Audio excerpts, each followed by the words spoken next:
আমাদের ওখানে যে একটা অনুষ্ঠান হয়েছিল, আমাদের সারা দেশ থেকে আমাদের অফিসাররা এসেছিলেন পয়লা রমজানে, গত পয়লা রমজানে মার্চের 2 তারিখে। তাদেরকে আমি হাত তুলে শপথ করিয়েছি। কিসের শপথ? নিরপেক্ষতার শপথ। আমার অফিসাররা ওয়াদা করেছেন, রমজান মাসের প্রথম দিনে হাত তুলে ওয়াদা করেছেন তারা কারো দ্বারা প্রভাবিত হবেন না, সম্পূর্ণ নিরপেক্ষভাবে আইন কানুন মেনে তারা এই নির্বাচনটা পরিচালনা করবেন। অতীতের যেগুলো হয়েছে এগুলো আর যাতে পুনরাবৃত্তি না হয়, সেটাই আমার লক্ষ্য। এবং আমার কর্মকর্তারা সেই লক্ষ্যে একদম প্রতিজ্ঞাবদ্ধ। তারা এই গত ভোটার ডেতে এই ওয়াদা করেছেন।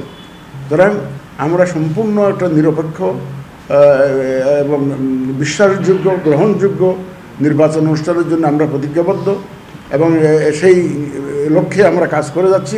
নিরপেক্ষ একটা নির্বাচন অনুষ্ঠানের জন্য আমরা শপথবদ্ধ।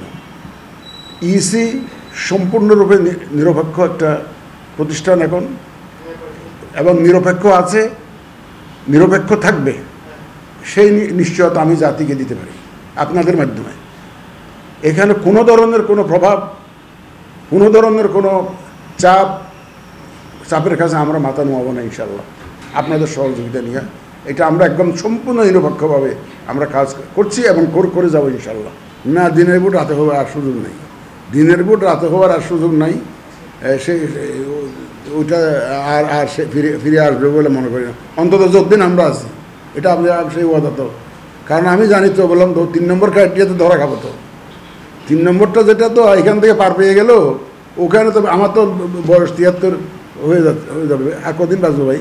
সুতরাং এখন তো আমার চাওয়া পাওয়ার কিছু নাই, দেওয়ার পালা। সুতরাং এই বয়সে এসে মৃত্যুর আগে এই দায় নিয়ে, এই 18 কোটি লোকের একটা দায় নিয়ে আমি মরতে চাই না। সুতরাং যা করবো ইনশাল্লাহ একদম সহি নিয়তে করব, সঠিকভাবে করব, আইন কানুন মেনে করবো, বিবেকের সায় নিয়ে করব এবং একদম নিরপেক্ষভাবে কাজ করব। সে নিয়ে কাজ করে যাচ্ছি, কাজ করে যাব ইনশাল্লাহ। তাতে আমি কেউকে, ব্যক্তিকে খুশি করার জন্য কোনো কাজ আমরা করছি না, কাউকে যে ফেভার করার জন্য কোনো কাজ করছি না। সম্পূর্ণ নিরপেক্ষভাবে আইন অনুযায়ী আমাদের বিবেচনায় এন্টায়ার কমিশনের বিবেচনায়, আমাদের 5 জনের বিবেচনায়, এবং আমার সেক্রেটারি সাহেবকেও ইনভলভ করি, সিনিয়র সেক্রেটারি সাহেবকে ইনভলভ করি আমরা সব।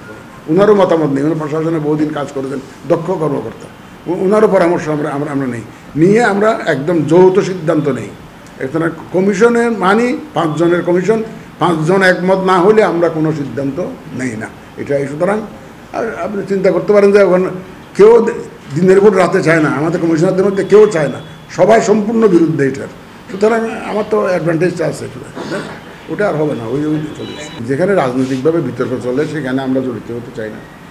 আমরা অত্যন্ত সযত্নে রাজনীতি পরিহার করে এগিয়ে যাওয়ার চেষ্টা করছি। এই জন্য অনেকে আমাদের উপরে একটু মন খারাপ আছে যে আমরা এই যে সংস্কার কমিশনের সুপারিশ আমরা মানছি না বলে অনেকেই আমাদেরকে দায়ী করতে চায়।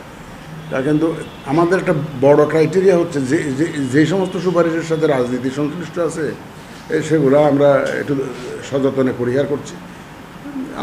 এই যে একটা বিশেষ দল নিয়ে যে কথাবার্তা হয়, এটা রাজনৈতিকভাবে আগে ফয়সালা হোক, আমরা সব ফয়সালা হয়ে আইন কানুন চেঞ্জ হলে যদি পরিবর্তন হয় তখন আমরা সেই ব্যবস্থা নেব, কিন্তু আমরা এইটাতে আমরা ইনভলভ হতে চাই না।